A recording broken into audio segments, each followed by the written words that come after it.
The glass slipped from the old dragon's claws and shattered on the floor. Nobody moved. Nobody breathed. 20 tables of creatures who had survived wars, border crossings, and the kind of hard living that leaves permanent marks on the body and the mind. And every single one of them went perfectly, completely still. Not because of the broken glass, because of what had made him drop it. I was still holding my tray. My name is Nell. I am 26 years old. I weigh about 60 kilograms, and I have been a waitress at the Crooked Lantern for 2 years. I have served pirates. I have served bounty hunters. I have served 3 different species that technically had warrants out for their arrest in at least 2 star systems. And I served them well, because at the Crooked Lantern we do not ask questions. We ask if you want another round. But I had never in 2 years made a dragon drop his drink. Let me back up. Not far. Just a few minutes. They came in while the dinner crowd was thinning. 2 of them. Old ones. I could tell by the way the room changed when the door opened, the way sound pulled back like a wave retreating from a shore. They were large in the particular way of things that have been large for a very long time.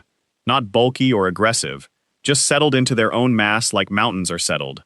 The green one had a scar running from his jaw down into his collar, the kind of scar that does not come from a single clean wound, but from something sustained and survived over a long period. The smaller one, reddish-brown, moved like he was always counting exits. I knew who they were.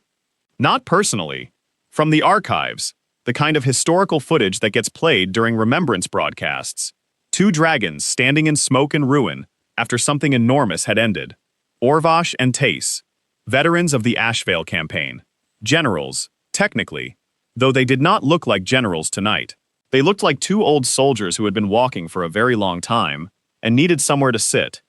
They picked my section because it was the only section with 2 chairs that would hold them without argument.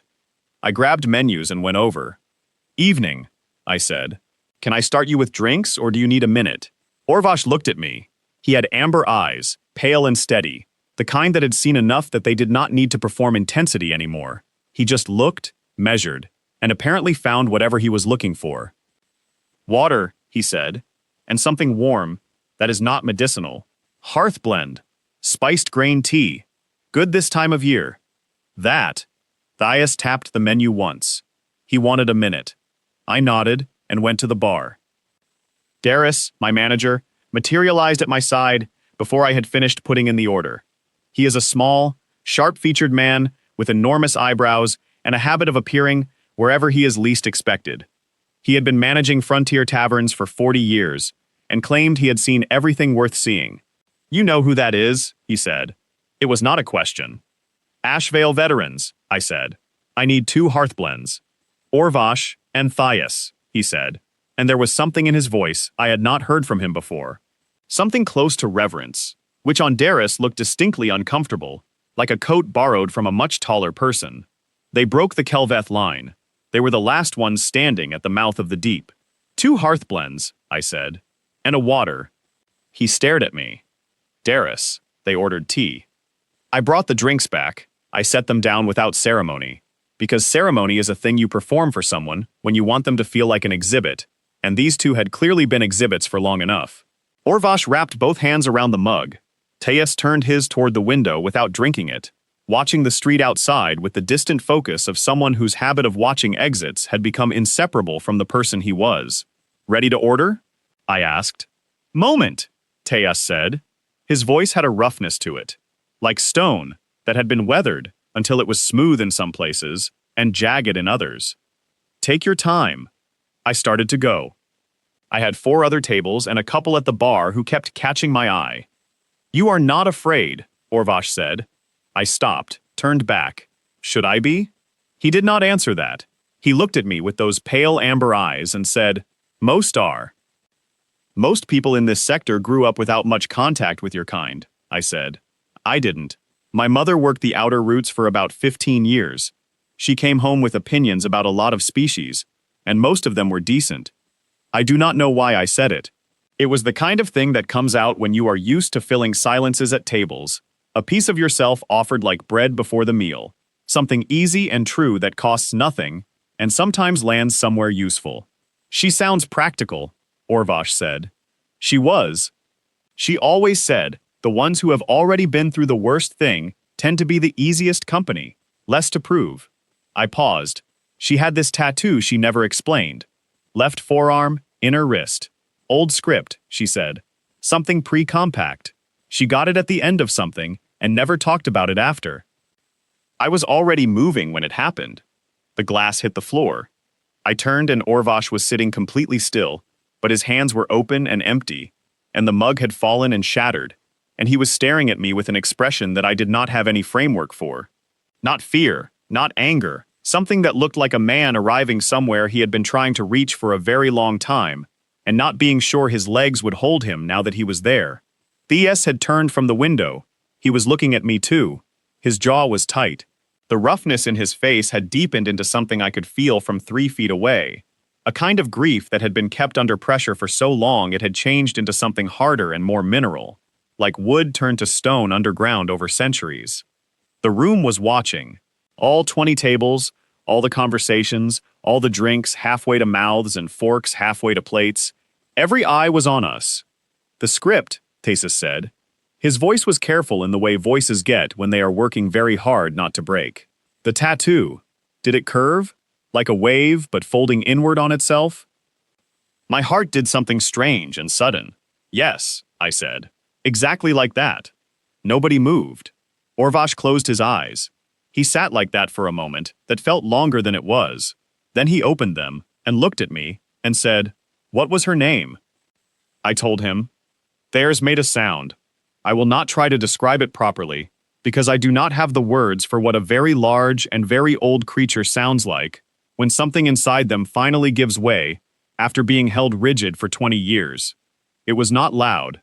It was almost quiet. But it moved through the room the way cold moves through a room when a door opens. Onto winter, felt by everyone at once. A physical thing. "She is gone?" Orvash asked.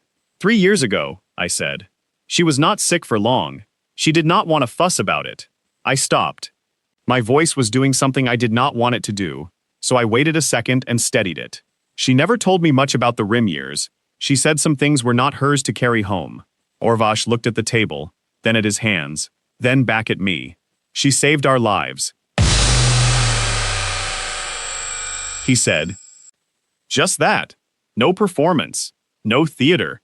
Just 4 words laid down flat like stones. At the mouth of the deep, Sace continued. His voice had that careful quality still, precise and controlled. The line broke. It was not supposed to break. Every calculation, every projection, every strategy we had built said it would hold. It did not hold. We lost communication in the first hour.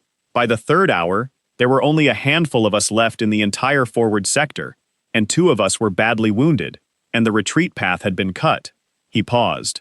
There was 1 human soldier remaining in that section. 1. She was not supposed to be there at all. Her unit had already pulled back. She had gone back in for a wounded Velhari that nobody else had gone back for, and when she got out with him, she found us instead of an exit. He stopped. Started again. She did not hesitate. She did not ask us what we were worth or calculate the odds or weigh her survival against ours. She just looked at the situation and started solving it. She got Orvash moving when his leg had been burned to the point where he could not feel it. She found a route through a corridor that should not have been passable, and she went first to prove it was passable. She talked to us the entire time, not to comfort us, to keep us oriented. She was precise and calm, and she seemed to understand that what we needed was not reassurance, but information and direction. He looked at the window for a moment, then back at me. We made it out. She did not leave until we were clear. Then she disappeared into the evacuation, and we never saw her again. The records from that section were destroyed. We filed 4 separate inquiries over 3 years. We were told the personnel files from that unit had been lost in the data purges after the armistice. We looked for over a decade, and then the looking became something we carried without expecting it to resolve. His jaw tightened again. We did not know if she had survived. We did not know her name. All we had was the tattoo, because in the corridor, when she was helping Orvash move, his arm came against her wrist, and he saw it, and it was distinctive enough that he remembered it clearly. The wave script, I said. Yes? The room was still absolutely silent. I was aware of all of it, the stillness, the weight of 20 sets of eyes, the broken mug on the floor that nobody had moved to clean up. The two ancient soldiers sitting across from me, with grief and relief so thoroughly tangled together on their faces that they had produced something entirely new. I thought about my mother, the way she hummed old songs in the kitchen without realizing she was doing it, the way she would go quiet sometimes in the middle of ordinary things, doing dishes, or reading, or watching rain, quiet in a particular way that I had learned not to interrupt, because it was not sadness exactly, more like she was visiting something. The way she had looked at the tattoo the one time I had asked about it directly, looked at it for a long moment like it was a door she had deliberately not walked back through, and then said, simply, that she had gotten it at the end of something that needed to be over. She changed the outcome of that campaign, Orvash said. If we had not gotten out, the second line had no instruction. The coordinated withdrawal that saved the eastern sector would not have happened. The numbers are difficult to calculate, but the projections. He stopped. Many people came home because she went back in. She never said any of that, I said. No, he said, she would not have. He was right. She would not have. She had come home and made dinner, and complained about the price of good coffee, and watched the remembrance broadcasts on the anniversary of the armistice without ever saying that she had been anywhere near any of it. She had folded that part of herself up and put it somewhere and lived the rest of her life around it, not haunted exactly, just shaped by it, the way everything that passes through fire is shaped by fire even after it cools. I realized my hands were steady. I did not know how. How old were you? These asked. When she came home. I was not born yet, I said. She came home, met my father about a year later, and had me 2 years after that. The rim was before all of us. Something moved across his face, complicated, heavy, the arithmetic of it landing somewhere in him. Orvash reached into his coat. He set something on the table between us. A small metal disc, old and worn, with that same wave script pressed into its surface. We had these made, he said, after the armistice, for the ones we never found, for the ones who helped us, who we could not properly account for. We carried them because we did not know what else to do, and doing nothing felt wrong. He pushed it toward me with one claw. We made 8. This is the last one. I looked at it. The metal was warm from being against his body. She would have told you not to make a fuss, I said. Yes, Orvash said. She would have. I picked up the disc. It was heavier than it looked, the way objects are heavy when they have been carrying meaning for a long time. I turned it once and looked at the script and then closed my fingers around it. Nobody in the room moved or spoke. I thought about all the things I did not know about her. All the years before me that lived in her silently, that shaped the way she laughed and the way she went quiet, and the particular steadiness she had in the middle of difficult things. The steadiness that everyone who knew her remarked on. That quality of someone who had already been to the worst place and come back and decided that most other problems were, by comparison, manageable. I thought about how I had grown up with that steadiness around me, like weather, like the temperature of a room, not remarkable because it was always there, not understanding until much later that it was remarkable, that it was something she had built out of something hard. I thought about the tattoo, the wave folding inward, the end of something. I put the disc in my apron pocket. I will get you a fresh mug, I said. The tea will have gone cold. This looked at me for a long moment. There was something in his expression that had not been there before, not grief now, or not only grief, something more open than that, something that looked like a long question finally getting an answer it had not expected. You are very like her, he said. I know, I said. People tell me. I bent down and picked up the largest pieces of broken glass from the floor, setting them on my tray without making an event of it, and then I straightened up and looked at both of them, these two ancient warriors who had been carrying a name they did not have across 2 decades, and however many light years, and I felt something settle in me, something that had not known it was unsettled. She never mentioned you, I said, not by name, not by story, not by any detail I could have matched to anything. No, Orvash said quietly. She would not have. But she kept the tattoo, I said. The whole time. She never covered it, never had it removed. My father asked her about it once and she just said she needed to remember how something ended. Neither of them spoke.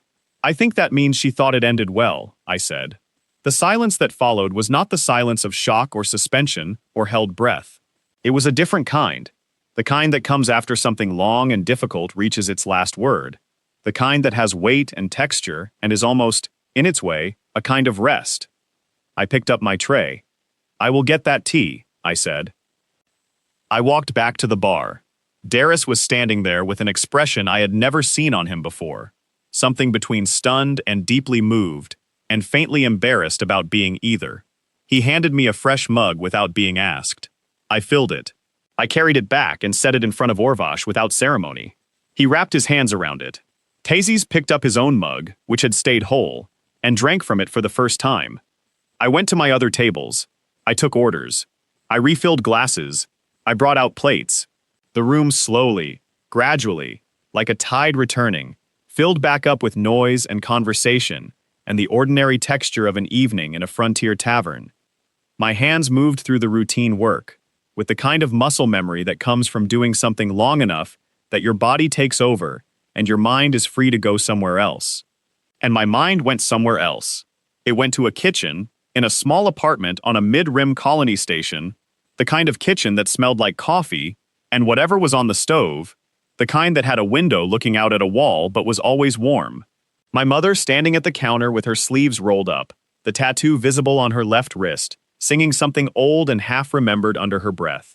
She had not been a large person, not physically imposing, slightly shorter than me, with the kind of build that looks slim until you notice the way she carried things. Heavy boxes, difficult people, long silences. All of it without visible effort.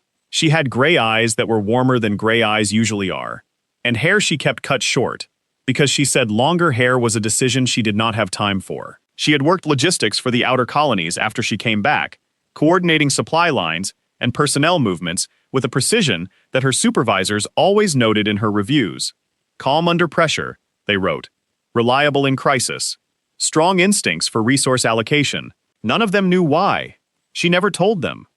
I thought about the time a water reclaimer failed in our building when I was 11, and the whole corridor lost pressure, and 3 families had to relocate temporarily, and everyone was very stressed about it.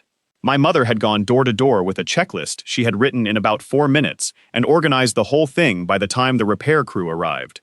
One of the neighbors had said afterward, laughing a little, that she was the calmest person he had ever seen in an emergency. She had smiled and said she had just done it before in different buildings. I understood now what kind of building she meant. There was a table in the corner, where a young Velhari couple had been arguing about something before the dragons walked in. They had stopped arguing and never started again, spending the rest of the meal in a quiet that looked like they had both been reminded of something important. I refilled their water without interrupting. The woman caught my eye and gave me a small nod, the kind that carries more meaning than nods usually carry. At the bar, 2 Keth merchants who had been half drunk and loud before the door opened were now drinking more slowly and speaking quietly. One of them watched me pass with an expression of careful assessment, the look of a person recalculating something. I did not know what conclusion he reached. I moved on. Orvash and Tyus stayed for 2 hours. They ate. They drank 2 more rounds of tea. They spoke quietly to each other, in a language I did not know, and occasionally sat in comfortable silence, the way very old friends do, not needing to fill the space between them. When they finally stood to leave, Orvash set his payment on the table with a generous addition that I did not argue with, and then he looked at me one last time. "Thank you," he said, "for telling us." "I did not know I was telling you anything," I said. "No," he said. "That is often how the most important things get said." They went out. The door closed. The room looked at the door for a moment, and then looked at me, and then, slowly, went back to being a room. Darius appeared again, which was his way. "Are you all right?" he asked. "Yes," I said. And I was. I was completely all right. I was standing in a frontier tavern on a Tuesday evening, with a broken mug cleaned up, and 4 tables still needing attention, and a small metal disc in my apron pocket, with a wave pressed into it. The end of something, the beginning of knowing a person I thought I already knew, and I was fine. I was steady. She had made me steady. That was the thing she had carried home that she did not know she was carrying. Not a story, not a confession, not a wound or a medal or an explanation. Just steadiness. Just that particular quality of someone who had been to the edge of something and come back and decided, quietly and without ceremony, that they were going to be fine. And that fine was actually enough. That fine was in fact quite good. That ordinary life was worth the effort of living it well, even if no one ever knew what you had done to earn the right to call it ordinary. I had grown up inside that quality, without understanding it was a thing she had built. I had absorbed it, the way children absorb the temperatures of the houses they grow up in, without knowing the temperature is unusual, without knowing that other houses are colder. The disc was in my pocket, small and warm and heavy, with whatever weight meaning gives to metal. I thought about the 8 discs, 8 people carried in the pockets of 2 old soldiers across 20 years, and however many worlds, 8 people who had helped them and disappeared into the chaos of the end of a war and been looked for and not found. 7 of those discs had presumably reached their destinations at some point, or had not, and the looking had continued or been given up, and I would never know those stories. But this one had found its way to the right pocket. My mother had said, the one time I pushed her on the rim years, that she did not talk about it, because talking about it made it present tense, and she had decided it was past tense, and she intended to keep it that way. I had thought at the time that she was being avoidant. Now I understood that she was being precise. She had ended something, and she had meant it to be ended, and she had built the rest of her life on the ground of that ending with full intention and no apology. She had not needed Orvash and Tyus to remember her. She had not needed the disc, or the acknowledgement, or the accounting of what her actions had meant. She had done what she had done because it was in front of her, and it needed doing, and she was the person standing there, and then she had walked out of that corridor and been done with it, and the rest was other people's story to carry, not hers. But I was glad they had carried it. I was glad the disc existed. I was glad that 2 old soldiers with amber eyes and worn scales had walked into the Crooked Lantern on a Tuesday evening in the dinner rush and picked my section, because now I knew something about her that I had not known before. Something that did not change who she was to me, but expanded it. Added a room to a house I thought I already knew the floor plan of, and I would spend a long time walking around in that room. Darius appeared at the end of the bar. "Table 9 needs their check," he said. "On it," I said. I picked up my tray and went back to work. Some things do not need a witness. Some things are complete in themselves, finished and sealed, and requiring nothing from the outside world to confirm their value. My mother had known that. She had lived that way for 30 years, after the corridor, quietly and without fuss, certain of what she had done, and indifferent to whether anyone else would ever be. But witnesses find you anyway, sometimes, even 20 years later, even across the distance of a frontier and a war and a life built entirely elsewhere. Even in a tavern on a Tuesday when you are just a waitress taking a tea order and saying an ordinary thing about your mother. Some things find their way home whether you expect them to or not. I cleared table 9. I brought out 2 desserts for the couple by the window. I swept up the last of the broken glass from the floor and disposed of it without incident. The Crooked Lantern filled back up to its usual evening volume, warm and loud and smelling of charred wood and 3 kinds of alien alcohol I still could not name. The disc sat in my pocket all night. When I got home, just after midnight, I set it on the windowsill where the light would find it in the morning. I stood and looked at it for a while, the wave script pressing inward on itself, the end of something, cold now, and catching the light from the street outside. 2 of them, I said to the empty room. They were generals. My mother did not answer, because she was not there. But I felt, standing in the quiet of a small apartment with the night outside and the disc on the windowsill, that she was not entirely absent either.